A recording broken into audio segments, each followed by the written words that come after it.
जय हिंद दोस्तों, कैसे हैं आप सब। तो आशा करते हैं कि आप सब अच्छे होंगे। और आज हम लोग देखेंगे बिहार मद्य निषेध सिपाही का प्रैक्टिस सेट 21 देखेंगे। इससे पहले जो है आपका 20 तक प्रोवाइड किया जा चुका है। यदि आप लोग नहीं देखे हैं तो प्लेलिस्ट में जाइए, वहां पर आपको सारे वीडियो मिल जाएंगे। और साथ ही साथ इसका PDF भी आपको दे दिया जाता है। तो PDF के लिए वीडियो के डिस्क्रिप्शन में टेलीग्राम का लिंक दिया गया, वहाँ से आप लोग ज्वाइन होकर इसका जो PDF है आसानी से आप लोग प्राप्त कर सकते हैं। चलिए हम लोग इसको शुरू कर लेते हैं। और यहाँ से आप लोग का जो पहला प्रश्न है, करें कि निम्न में कौन से महान कवि रेणु जी के परम मित्र थे। यहाँ पर महान कवि रेणु जी के मित्र आपको बताना है कि कौन थे। तो सच्चिदानंद हीरानंद जो वत्स्यायन अयज्ञ जी थे, वो कवि रेणु के क्या बोलते हैं, उसके परम मित्र थे। ठीक, चलिए राइट आंसर आप लोग डी कर लीजिएगा। और दूसरा जो हम लोग का यहाँ से प्रश्न है कि कुमार जी ने महाराष्ट्र के किन संगीताचार्य से 11 वर्षों तक जो है शास्त्रीय संगीत की शिक्षा ली। तो शास्त्रीय संगीत का जो शिक्षा लिया गया था वह लिए थे बी आर देवघर से लिए थे। राइट आंसर आप लोग डी कर लीजिएगा। ठीक, चलिए अगला यहाँ से हम लोग का तीसरा जो प्रश्न है कि स्मरण में तोपों के गोले का कितना वजन दिया गया है। देखिए आपको स्मरण एक कविता है, उसमें आपको बताना है कि उसमें जो है तोप के गोला है, उसमें उस गोले का वजन कितना आपको दिया गया है। तो उसमें गोले का वजन आपको 50 से 60 शेर दिया गया है। राइट आंसर आप लोग डी कर लीजिएगा। चलिए अगला हम लोग का यहाँ से चौथा प्रश्न है कि दिनकर जी हिंदी के विभाग अध्यक्ष कहाँ रहे। यहाँ पर पूछा गया कि दिनकर जी जो थे हिंदी विभाग के वो विभाग अध्यक्ष कहाँ रहे थे। तो वह रहे थे मुजफ्फरपुर में। राइट आंसर आप लोग सी कर लीजिएगा। चलिए पांचवा प्रश्न है कि विद्यापति का जन्म स्थान कौन सही है। यहाँ पर कौन सा है। तो विद्यापति का जो जन्म है वह आपको बिस्फी है बिहार के। ठीक, बिस्फी एक जगह है बिहार का, तो वहीं है उनका जन्म स्थान। राइट आंसर आप लोग डी कर लीजिएगा। चलिए अगला यहाँ से हम लोग का छठा जो प्रश्न है, कह रहा है कि निम्न में जो है भूषण की रचना कौन सी है। भूषण की रचना इसमें से कौन सा है। तो देखिए ये जो शिवराज भूषण और छात्र साल दशक और शिवा बावनी है, ये सभी जो है भूषण जी की रचनाएं हैं। ठीक, नेक्स्ट प्रश्न हम लोग का 7 नंबर है कि राजकमल की निम्न में से कौन सी रचना है। देखिए यहाँ पर आपको बताना है कि राजकमल का कौन सा रचना है। तो इसमें से सभी जो है राजकमल का है। इस अकाल वेला में और मुक्ति प्रसंग और फिर विचित्रा, यहाँ पर आपके उपयोग में से जो सभी है ये राजकमल जी की रचनाएँ हैं। ठीक, चलिए अगला हम लोग का यहाँ से 8 नंबर जो प्रश्न है आपसे कह रहा है कि अबूतर कबूतर, ये अबूतर कबूतर जो है किसकी रचना है। तो ये आपको याद रखना है, ये उदय प्रकाश की रचना है। 9 नंबर प्रश्न है कि अंधेरे बंद कमरे में किस विद्या की रचना है। यहाँ पर अंधेरे बंद कमरे में जो यह विद्या की रचना है, तो यह आपका एक उपन्यास है। ठीक, चलिए नेक्स्ट जो प्रश्न हम लोग का 11 नंबर है कि त्रिलोचन जी का जन्म कब हुआ था। तो त्रिलोचन जी का जन्म 1917 में हुआ था। राइट आंसर आप लोग भी कर लीजिएगा। 11 नंबर है कि शमशेर जी कहाँ का, यहाँ पर शमशेर जी का कहानी संग्रह है। कौन सा उनका कहानी संग्रह है। तो देखिए यहाँ पर प्लाट का मोर्चा, ये जो प्लाट का मोर्चा है ये शमशेर जी की कहानी संग्रह है। 12 नंबर प्रश्न हम लोग का है कि वैष्णव सर्वस्व, यहाँ पर सर्वस्व किसकी रचना है। तो यह रचना है आपको भारतेंदु हरिश्चंद्र की। राइट आंसर आप लोग भी कर लीजिएगा। और 13 नंबर जो हम लोग का प्रश्न है कि प्रेमचंद जी के साथ माधुरी का संपादन निम्न में से किसने किया। तो देखिए प्रेमचंद जी के साथ जो मिलकर माधुरी का संपादन किया गया था, यह आपको शिवपूजन सहाय के द्वारा किया गया था। यानी कि शिवपूजन सहाय और प्रेमचंद जी जो मिलकर माधुरी का संपादन किए। चलिए अगला हम लोग का 14 नंबर जो प्रश्न है कि पद्मावत, यहाँ पर पदावत किस भाषा में लिखी गई। तो यह लिखा गया है आपको अवधी भाषा में। राइट आंसर आप लोग सी कर लीजिएगा। 15 नंबर है कि घनानंद जी की लोकप्रिय रचना कौन है। तो घनानंद का लोकप्रिय रचना जो है सुजानहित है। राइट आंसर आप लोग सुजानहित जो है घनानंद की लोकप्रिय रचना है। चलिए यहाँ से हम लोग जो है 15 प्रश्न अपने जो है हिंदी का देख लिए। और अगला जो प्रश्न आपको 16 से लेकर 30 तक है तो आपका अंग्रेजी का है। और फिर जब आपका 31 से लेकर 45 का है तो वह आपका मैथ का है। ठीक, और उसके बाद जो बचा है उसमें आपको GK GS के प्रश्न और करंट अफेयर के प्रश्न डाले गए हैं। तो चलिए हम लोग डायरेक्ट जो है अपने मैथ के प्रश्नों को आपको टिक लगा रहे हैं। आप लोग मैथ को अवश्य बनाइएगा। ठीक, यहाँ से हम लोग का जो 31 नंबर प्रश्न, इसका चाहे तो आप लोग एक बार स्क्रीनशॉट भी ले सकते हैं, आपको स्पष्ट रूप से ये प्रश्न दिखाई दे रहा है और इसका हम लोग आंसर लगाते चलेंगे। देखिए यहाँ से आपका 31 का राइट आंसर होगा 2250 रुपया और फिर यहाँ से हम लोग का 32 का जो राइट आंसर होगा आपको 158 होगा। ठीक, चलिए 33 नंबर प्रश्न है कि यदि एक संख्या के वर्गों का 4/5 180 है तो वह संख्या क्या है।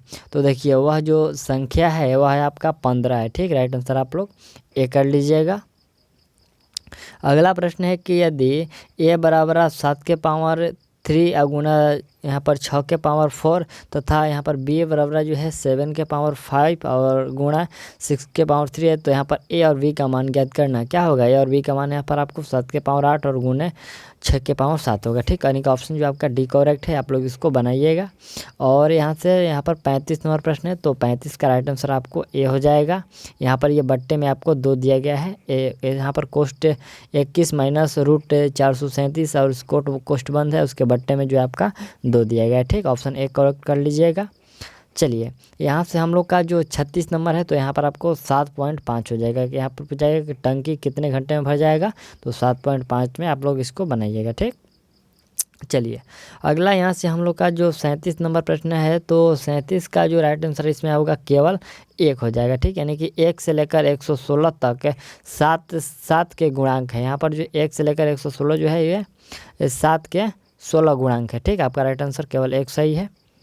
चलिए अगला जो यहाँ से हम लोग का प्रश्न है, ये 38 नंबर प्रश्न है। ये शायद कैलकुलेटिव मैथ है, आप लोग इसको बनाइएगा। इसका जो आंसर थोड़ा सा माइनर में गलत हो जाता है, लेकिन आप इसको स्पष्ट रूप से बनाइएगा तो आंसर आ जाता है। लेकिन ये थोड़ा सा लंबा प्रोसेस होता है, जो कि आपको एग्जाम हॉल में जब इसको बनाइएगा तो थोड़ा सा इसमें समय वेस्ट होता है। ठीक, और चलिए इसका आपका राइट आंसर जो होगा 9.3 होगा, आप लोग इसको बनाइएगा। चलिए यहाँ से हम लोग का 39 नंबर प्रश्न है, तो 39 का 1056 हो जाएगा। और यहाँ से आपका 40 नंबर जो प्रश्न है, तो 40 का राइट आंसर आप लोग 24, 32 और 40 कर लीजिए। फिर यहाँ से हम लोग का 41 नंबर जो प्रश्न है, तो 41 का राइट आंसर आपको 9 हो जाएगा।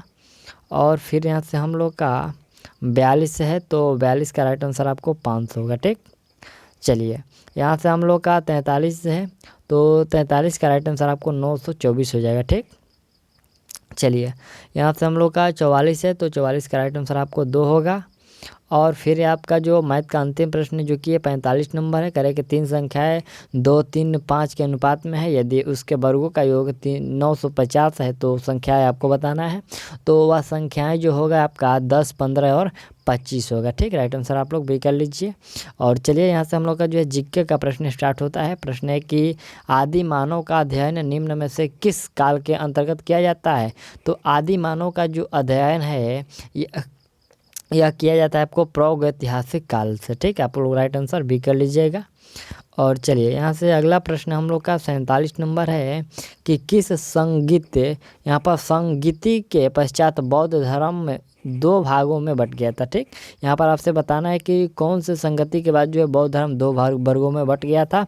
तो चौथी बौद्ध संगति के अंतर्गत जो है आपको बौद्ध है जो 2 वर्गों में बट गया था। चलिए अगला यहाँ से हम लोग का 48 नंबर प्रश्न है कि यूरोप के किस शहर में विश्वविद्यालयों की स्थापना की गई। यहाँ पर विश्वविद्यालयों की स्थापना की गई, तो यह किया गया था इटली में। ठीक, राइट आंसर आप लोग ए कर लीजिएगा। अगला प्रश्न है कि सल्तनत काल में गुलाम वंश का जो प्रथम शासक वो कौन था। ठीक, यहाँ पर आपको बताना है कि सल्तनत काल में गुलाम वंश का प्रथम शासक कौन था। तो वह शासक था आपका कुतुबुद्दीन ऐबक। ठीक, राइट आंसर आप लोग भी कर लीजिएगा। अगला जो हम लोग का 50 नंबर प्रश्न है कि इंडो इस्लामिक स्थापत्य कला के अंतर्गत बुलंद दरवाजे का जो निर्माण है वो किसने कराया। तो बुलंद दरवाजे का जो निर्माण है वो अकबर के द्वारा किया गया था, यानी कि अकबर ने किया था। ठीक, चलिए 51 नंबर जो हम लोग का प्रश्न है कि 15वीं शताब्दी के उत्तरार्ध में असम के वैष्णव धर्म के प्रमुख प्रचारक कौन थे। यहाँ पर असम के जो वैष्णव धर्म के प्रमुख प्रचारक कौन थे, तो वह थे आपको शंकर देव। राइट आंसर बी होगा। ठीक, चलिए यहाँ से हम लोग का 52 नंबर जो प्रश्न है कि वर्ष 1857 की क्रांति के दौरान निम्न में से कौन एक जो है क्रांति का परिमाण नहीं था। जैसे कि पहला स्टेटमेंट है कि राज्य विस्तार की नीति का त्याग, दूसरा है भेदभाव के समाप्ति की घोषणा और सेना का पुनर्गठन, और फिर है भारतीय भारतीयों का यहाँ पर विधान परिषद में प्रतिनिधित्व कौन सा इसमें परिमाण का कारण नहीं है। तो हालांकि इसमें हम लोग बात करें तो आपका जो भेदभाव की समाप्ति की घोषणा यह जो परिमाण का नहीं था, बाकी सब जो इसमें आपका सही है। ठीक, तो यानी कि बी जो है इसमें आपका करेक्ट है, गलत है। ठीक, करेक्ट नहीं है, गलत है। यहाँ पर 1 और 3 और 4 जो है ये करेक्ट है। चलिए अगला प्रश्न देखा जाए कि मुस्लिम लीग की स्थापना कब की गई। तो मुस्लिम लीग की स्थापना 1906 में किया गया था। ठीक, अगला यहाँ से हम लोग का प्रश्न है 54 नंबर कि सामान्यतः सूचकांक को किस अन्य नाम से जाना जाता है। यहाँ पर आपको बताना है कि सामान्यतः जो सूचकांक होते हैं उसको अन्य किस नाम से जाना जाता है। तो उसको आर्थिक व्यय मापक यंत्र कहते हैं। क्या कहते हैं? आर्थिक व्यय मापक यंत्र कहते हैं। आपका राइट आंसर बी करेक्ट है। चलिए अगला जो प्रश्न है कि भारत में पंचवर्षीय योजना की जो शुरुआत है वो कब की गई थी। ठीक, तो देखिए पंचवर्षीय योजना की जो शुरुआत है वो 1951 से शुरू किया गया है। ठीक, अगला प्रश्न हम लोग का है कि कुल लागत बराबर है कुल स्थिर लागत प्लस क्या होगा। यहाँ पर कुल लागत बराबर क्या होता है? कुल स्थिर लागत और इसके बदले आपको कुल परिवर्तनीय लागत प्लस होता है, तब ये कुल लागत बनता है। तो यहाँ पर प्लस की जगह यहाँ के रिक्त स्थान की जगह पर आपका कुल परिवर्तनीय लागत हो जाएगा। ठीक, अगला हम लोग का प्रश्न है कि निम्नलिखित में से कौन जो है पूर्ति अनुसूची का प्रकार नहीं है। यहाँ पर पूर्ति अनुसूची का इसमें से कौन सा प्रकार नहीं है आपको बताना है। तो इसमें आपका राइट आंसर होगा कीमत पूर्ति अनुसूची जो है या अनुसूची का प्रकार नहीं है। ठीक, पूर्ति अनुसूची का प्रकार नहीं है। अगला प्रश्न हम लोग का 58 नंबर है कि पूर्णतः बेलोचदार मांग वक्र पर मांग की लोच क्या होगी। तो वह मांग की जो लोच होगी आपको अर्थव्यवस्था का प्रश्न है, अर्थशास्त्र का। तो ये आपका शून्य होता है। ये जो मांग का लोच होता है ये शून्य होता है। चलिए अगला हम लोग का प्रश्न 59 नंबर देखा जाए, कह रहे कि ऐसी मांग जिसमें 2 या 2 से अधिक के वस्तुओं की मांग एक साथ की जाती है कहलाती है। तो वह कहलाती है आपको संयुक्त मांग। राइट आंसर आप लोग भी कर लीजिएगा, वो क्या कहलाती है? संयुक्त मांग कहलाती है। और अगला प्रश्न है कि मुद्रा की संकुचित परिभाषा के अनुसार मुद्रा माना जाता है। तो मुद्रा जो माना जाता है आपको सिक्के के, यहाँ पर धातु के सिक्कों को मुद्रा माना जाता है। ठीक, प्रश्न है कि मुद्रा के जो संकुचित परिभाषा के अनुसार मुद्रा माना जाता है तो धातु के सिक्कों को माना जाता है। ठीक, चलिए अगला प्रश्न है कि भूप्रपट्टी का आधा भाग निम्न में से किस खनिज से बना है। तो आधा जो भाग है यह बना हुआ है फेल्डस्पर से। जो आधा भाग है यह फेल्डस्पर से बना हुआ है। ऑप्शन बी राइट है। अगला 62 नंबर जो प्रश्न है कि मानव पर्यावरण संबंधों की व्याख्या करने के लिए OH यहाँ पर OH आस्पेट ने किस सिद्धांत का प्रतिपादन किया। तो उन्होंने प्रतिपादन किया था संभव्यवाद का। ठीक, आपको संभव्यवाद का जो है उन्होंने प्रतिपादन किया। तो राइट आंसर सी कर लीजिएगा। और अगला जो प्रश्न हम लोग का 63 नंबर प्रश्न कह रहा है कि संसाधन मुख्यतः कितने प्रकार के होते हैं। ठीक, 2, 3, 4 या फिर 5। तो आपका राइट आंसर होगा संसाधन 3 प्रकार के होते हैं। चलिए अगला प्रश्न है कि मानव बस्तियों के अंतर्गत नगरीय बस्तियों की निम्न में से कौन एक जो है आर्थिक समस्या नहीं है। तो आर्थिक समस्या इसमें से जो आपका अपशिष्ट यहाँ पर क्या बोलते हैं अपशिष्ट निस्तारण तथा मल मूत्र के जो निष्कासन की उचित व्यवस्था न होना ये आर्थिक समस्या नहीं है। ठीक, राइट आंसर आप लोग सी कर लीजिएगा। ये जो है यहाँ पर आर्थिक समस्या में कौन सा आ जाएगा? बेरोजगारी की समस्या, जनसंख्या की हो जाएगा। चलिए अगला यहाँ से हम लोग का 64-65 नंबर जो प्रश्न आपसे कह रहा है कि उपग्रह संचार की जो शुरुआत है ये कब किया गया था। तो इसकी शुरुआत 1970 से किया गया। अगला प्रश्न है कि प्रायद्वीपीय पठार की सबसे ऊंची चोटी कौन सी है। तो प्रायद्वीपीय पठार की सबसे ऊंची चोटी आपका अनाईमुड़ी है। राइट आंसर आप लोग ये कर लीजिएगा। अगला जो प्रश्न है कि भारत में बंगाल की खाड़ी में, यहाँ पर भारत में बंगाल की खाड़ी में जो है भूआकृति का प्रभाव ना होने के कारण पवनों की दिशा किस ओर पवनों की जो दिशा है वो किस ओर होती है। तो वह पवनों की जो दिशा होती है आपको उत्तर पूर्व की ओर होती है। ठीक, राइट आंसर आप लोग उत्तर पूर्व की कर लीजिएगा। और नेक्स्ट प्रश्न हम लोग का है कि भारत का कौन सा क्षेत्र भूकंप के अति क्षति जोखिम वाले क्षेत्र में शामिल नहीं है। प्रश्न है कि भारत के कौन सा जो क्षेत्र है भूकंप के अति यानी कि ज़्यादा क्षति जोखिम वाला क्षेत्र शामिल नहीं है। तो आपका राइट आंसर क्या होगा, इसमें होगा कि जो पश्चिमी उत्तर प्रदेश है आपको अधिक क्षति वाला ये प्रदेश नहीं है। ठीक, चलिए अगला प्रश्न है कि संप्रभुता कितने प्रकार की होती है।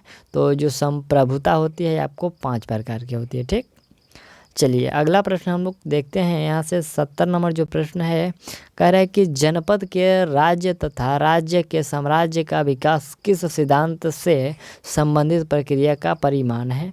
तो यह परिमाण है आपको शक्ति सिद्धांत का परिमाण है। ठीक, चलिए अगला जो प्रश्न है कि कौटिल्य के सप्तांग सिद्धांत के अनुसार राज्य के कितने आवश्यक तत्व हैं। आपको बताना है कि जो कौटिल्य के सप्तांग सिद्धांत के अनुसार राज्य के कितने आवश्यक तत्व हैं। तो यहाँ पर 5, 7, 4 और 9 दिया गया है। कौन सा राइट आंसर लगा दिया जाए, आपका शायद होगा जो राइट आंसर है। ठीक, 7 तत्व आवश्यक हैं। अगला प्रश्न देखा जाए कि निम्नलिखित में से कौन जो है दैवी उत्पत्ति के सिद्धांत के प्रमुख तत्व हैं। यहाँ पर दैवी उत्पत्ति के सिद्धांत के प्रमुख तत्व कौन से हैं। तो वह हो जाएंगे आपका उपयोग में से सभी, यानी कि राज्य जो है मानवीय कृति नहीं बल्कि ईश्वरीय सृष्टि है। दूसरा है कि राज्य शक्ति का जो प्रादुर्भाव ईश्वर द्वारा हुआ और राज्य सत्ता पैतृक होती है। उपयोग में से ये सभी जो होगा सही सिद्धांत है। ठीक, चलिए अगला यहाँ से हम लोग का प्रश्न है, आपको इसमें कुट भाषा में बताना है। चलिए पहले हम लोग इसको देख लेते हैं कि यानी कि स्टेटमेंट क्या दिया गया है कि राष्ट्रपति के निर्वाचन संबंधी जो प्रक्रिया राष्ट्रपति के निर्वाचन संबंधी प्रक्रिया उच्चतम न्यायालय की परामर्श संबंधी शक्तियाँ और फिर है राज्यसभा में जो मनोनीत सदस्यों का प्रावधान। तो उपयुक्त में से आपको बताना है कि कौन से आयरलैंड से संबंधित आयरलैंड के संविधान से ग्रहण किया गया। बहुत अच्छा प्रश्न है कि इसमें से आपको तीनों स्टेटमेंट्स में से बताना है कि कौन सा जो स्टेटमेंट है वो आपको आयरलैंड के सिद्धांत से लिया गया है। तो इसमें आपका जो 1 और 3 सही है, यानी कि क्या इसमें जो आपका राष्ट्रपति के निर्वाचन संबंधी जो प्रक्रिया है और राज्य में मनोनीत सदस्यों का जो प्रावधान है ये सभी आपको आयरलैंड के संविधान से लिए गए हैं। चलिए अगला प्रश्न हम लोग का 74 नंबर है कि किस भारतीय राज्य यहाँ पर प्रति यूटी ने पर्यटन को बढ़ावा देने के लिए पहला अहरबल महोत्सव मनाया। यहाँ पर अहरबल महोत्सव जो है आपको किस राज्य सरकार के द्वारा मनाया गया, यह आपको करंट अफेयर का प्रश्न है। ठीक, तो किसके द्वारा यह मनाया गया था, यह आपको राजस्थान सरकार के द्वारा जो है अहरबल महोत्सव मनाया गया। 75 नंबर जो प्रश्न है कि नोएडा अंतर्राष्ट्रीय हवाई अड्डे को निम्नलिखित अड्डों में से किसके द्वारा विकसित किया गया है। तो नोएडा जो अंतर्राष्ट्रीय हवाई अड्डा को यहाँ पर जो विकसित किया गया है, यह विकसित किया गया है आपको यहाँ पर हीथ्रो एयरपोर्ट जो कि इंग्लैंड का है, इसके द्वारा इसको विकसित किया गया है नोएडा अंतर्राष्ट्रीय हवाई अड्डा को। ठीक, चलिए अगला प्रश्न है कि निम्नलिखित में से कौन सा युग्म गुणित अनुपात के नियम को दर्शाता है। आपको बताना है कि गुणित अनुपात के नियम को जो है वो कौन सा दर्शाता है। तो आपका राइट आंसर जो होगा SO2 और SO3 है, जो तीनों है आपको गुणित अनुपात के नियम को दर्शाते हैं। ठीक, अगला प्रश्न कि पोटेशियम एक रासायनिक तत्व है जिसका रासायनिक प्रतीक ... है। ठीक, तो बताना है कि जो पोटेशियम एक रासायनिक तत्व है जिसका रासायनिक प्रतीक क्या होता है। पोटेशियम का आपको क्या होता है, K होता है। राइट आंसर आप लोग डी कर लीजिएगा। चलिए अगला प्रश्न हम लोग का है कि किसी अणु की अनुनादी संरचना में नहीं होने चाहिए। तो क्या नहीं होने चाहिए अनुनादी संरचना में, आपको देखिए पहला है कि परमाणुओं की जो समान अवस्था ये होता है, फिर लगभग समान ऊर्जा ये भी होता है। और यहाँ से हम लोग स्टेटमेंट देख लेते हैं क्या क्या दिया गया है। तो और यहाँ से हम लोग का है कि अयुग्मित इलेक्ट्रॉनों की समान संख्या और अयुग्मित इलेक्ट्रॉनों की जो है भिन्न संख्या, ये आपका जो नहीं होता है। ठीक, ऑप्शन डी वाला इसमें गलत है, ये आपको नहीं होता है। अगला प्रश्न है कि द्विनामकरण पद्धति को, यहाँ पर द्विनाम जो पद्धति को किसने प्रतिपादित किया था। तो द्विनाम जो पद्धति है ये आपको कैरोलस लिनियस के द्वारा किया गया था, यानी कि उनका पूरा नाम है। ऐसे कि आपको लिनियस याद रखना है कि जो द्विनाम पद्धति है वो लिनियस के द्वारा प्रतिपादित किया गया था। ठीक, चलिए अगला प्रश्न है कि समदाबी प्रक्रम में नियत रहता है, क्या नियत रहता है? तो उसमें आपको जो दाब है उसमें नियत रहता है समदाबी प्रक्रम में। अगला यहाँ से हम लोग का प्रश्न है कि किस रंग के प्रकाश की तरंग दैर्घ्य सबसे कम होती है? तो सबसे तरंग दैर्घ्य कम होता है आपको बैंगनी रंग का। ठीक। अगला प्रश्न है कि जीव द्रव्य कला, यहाँ पर जीव द्रव्य जो कला निर्मित होती है तो ये कैसे निर्मित होती है? आपको लिप्रोप्रोटीन्स से, या जो है लिप्रोप्रोटीन्स से निर्मित होती है। राइट आंसर आप लोग सही कर लीजिएगा। अगला प्रश्न है कि लेंज के विद्युत चुंबकीय प्रेरण के नियमानुसार इनमें से क्या सत्य है? इसमें से आपको बताना है कि क्या सत्य है जो है आपको लेंज के विद्युत प्रेरणा के अनुसार। ठीक। तो इसमें आपका सत्य है कि ऊर्जा का जो संरक्षण है वो करेक्ट है। ठीक। राइट आंसर आप लोग सही कर लीजिएगा। अगला जो प्रश्न हम लोग का है कि क्षार धातुएं होती है, तो क्षार धातुएं जो है अपचायक होती है। राइट आंसर एक कर लीजिएगा, जो क्षार धातुएं होती है वो आपको अपचायक होती है। अगला है कि बोरेक्स का रासायनिक नाम क्या है? तो देखिए बोरेक्स का जो रासायनिक नाम होता है वह आपको सोडियम टेट्राबोरेट और डेकाहाइड्रेट होता है। ठीक है, आपको फिर से याद देख लीजिए, बोरेक्स का रासायनिक नाम तो सोडियम टेट्राबोरेट और डेकाहाइड्रेट होता है। ठीक है, यानी कि ऑप्शन डी करेक्ट है। चलिए अगला यहाँ से हम लोग का 86 नंबर प्रश्न है, कह रहा है कि प्रकाश विद्युत प्रभाव की खोज सर्वप्रथम की थी। किसने सर्वप्रथम की थी? तो सर्वप्रथम जो खोज है इसका हटज के द्वारा किया गया था। प्रकाश विद्युत प्रभाव का खोज हटज के द्वारा किया गया था। चलिए नेक्स्ट जो प्रश्न हम लोग का यहाँ से 87 नंबर प्रश्न कह रहा है कि हाइड्रोजन स्पेक्ट्रम की जो स्पेक्ट्रमिक श्रेणी में जो श्रेणी परावैंगनी क्षेत्र में प्राप्त होती है वह कहलाती है। तो वह क्या कहलाती है? वह आपको लाइमन श्रेणी कहलाती है। ठीक है, जो हाइड्रोजन स्पेक्ट्रम की स्पेक्ट्रमिक श्रेणी में जो श्रेणी परावैंगनी क्षेत्र से प्राप्त होती है उसको लाइमन श्रेणी कहते हैं। ठीक। अगला जो प्रश्न है कि किस अम्ल के कारण यहाँ पर शुक्र के वातावरण में, किस अम्ल के कारण शुक्र के, यानी कि शुक्राणु है यहाँ पर प्रश्न है कि किस अम्ल के कारण यहाँ पर शुक्र के जो वातावरण में घने सफ़ेद और पीले बादल होते हैं। यहाँ पर शुक्र ग्रह है। ठीक है, यहाँ पर शुक्राणु नहीं है, ये शुक्र आपको ग्रह की बात हो रही है। तो यहाँ पर पूछा गया किस अम्ल के कारण, तो इसमें आपका राइट आंसर होगा सल्फ्यूरिक एसिड के कारण जो है ये पीले बादल होते हैं। ठीक। चलिए अगला यहाँ से हम लोग का जो प्रश्न है ये 89 नंबर प्रश्न क्या कह रहा है कि परम शून्य ताप पर शुद्ध जो जर्मेनियम का क्रिस्टल व्यवहार करता है। यहाँ पर जो परम शून्य ताप पर जो शुद्ध जर्मेनियम क्रिस्टल व्यवहार करता है, कैसा व्यवहार करता है? तो वह जो है पूर्ण अचालक की भांति वह व्यवहार करता है। अगला प्रश्न है कि निम्नलिखित में से कौन सा एक यौगिक नहीं है? ठीक, इसमें से आपको बताना है कि कौन सा जो है एक यौगिक नहीं है। तो आप लोग राइट आंसर कौन सा कर लीजिएगा? यहाँ पर जो आपका लोहा जो है एक यौगिक नहीं है। ठीक। चलिए अगला प्रश्न है कि पचे हुए भोजन का सर्वाधिक अवशोषण कहाँ होता है?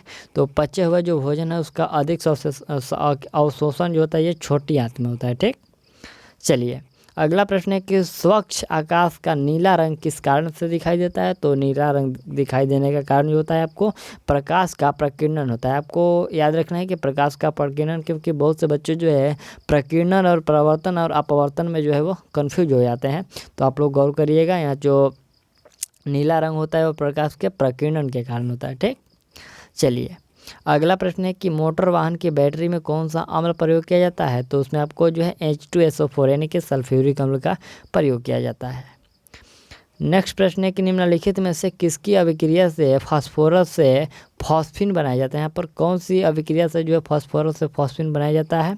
तो NaOH प्रक्रिया से जो है फास्फोरस को फॉस्फिन बनाया जाता है। ठीक। चलिए अगला प्रश्न है कि पारिस्थितिकी तंत्र की सर्वप्रथम विचारधारा दी, किसने विचारधारा दी? तो एजी जो टेंसले थे वो सर्वप्रथम पारिस्थितिकी तंत्र का विचारधारा दिए थे। नेक्स्ट प्रश्न है कि निम्न में से कौन सी धातु अम्ल से हाइड्रोजन विस्थापित करेगी? कौन सी जो धातु है कि अम्ल से हाइड्रोजन विस्थापित करेगी? तो आपको जो जेडन है यानी कि जिंक है, ये हाइड्रोजन क्या बोलते हैं, अम्ल से हाइड्रोजन विस्थापित कर देगी। ठीक। चलिए अगला हम लोग का प्रश्न है कि रुधिर का थक्का बनने में कौन सा विटामिन सहायक होता है? तो रुधिर के थक्का बनने में यहाँ पर विटामिन के जो है वो सहायक होता है। अगला प्रश्न है कि यहाँ पर माइटोटिक सेल विभाजन के किस चरण में क्रोमोसोम एक दूसरे से पृथक होते हैं? तो क्रोमोसोम जो एक दूसरे से आपको ये पृथक होते हैं, एनाफेज में ये पृथक होते हैं। ठीक, चलिए अगला प्रश्न है कि पुनर्योगज डीएनए तकनीकी में जो पोषक के रूप में मुख्यतः उपयोगी है, यहाँ पर पोषक के रूप में मुख्यतः उपयोगी है, कौन उपयोगी है? तो ये जो है कोलाई उसमें उपयोगी है। करेक्ट जो आपका राइट आंसर भी होगा। और यहाँ से हम लोग का जो 100 नंबर अंतिम प्रश्न है, कह रहे कि निम्न में से कौन सी विधि यहाँ पर हवा द्वारा परागण के लिए उपयोगी की जाती है? तो कौन सी विधि? तो यहाँ पर आपका राइट आंसर होगा कि जो एनीमोफिली विधि है आपको हवा द्वारा परागण के लिए उपयोग किया जाता है, यानी कि ऑप्शन जो बी आपका करेक्ट है। और इसमें हम लोग जो है 100 जो प्रश्नों तक था कंप्लीट कर लिया। और ये हम लोग का प्रैक्टिस सेट 21 था और जो सेट आपका 22 है, तो उसको हम लोग जल्दी प्रोवाइड कर देंगे। और अपना इसमें आप लोग स्कोर बताइए कि आप इसमें कितना सही कर पाए हैं। तो चलिए मिलते हैं अगले वीडियो में, और तब तक के लिए थैंक्स, ऑल दी बेस्ट।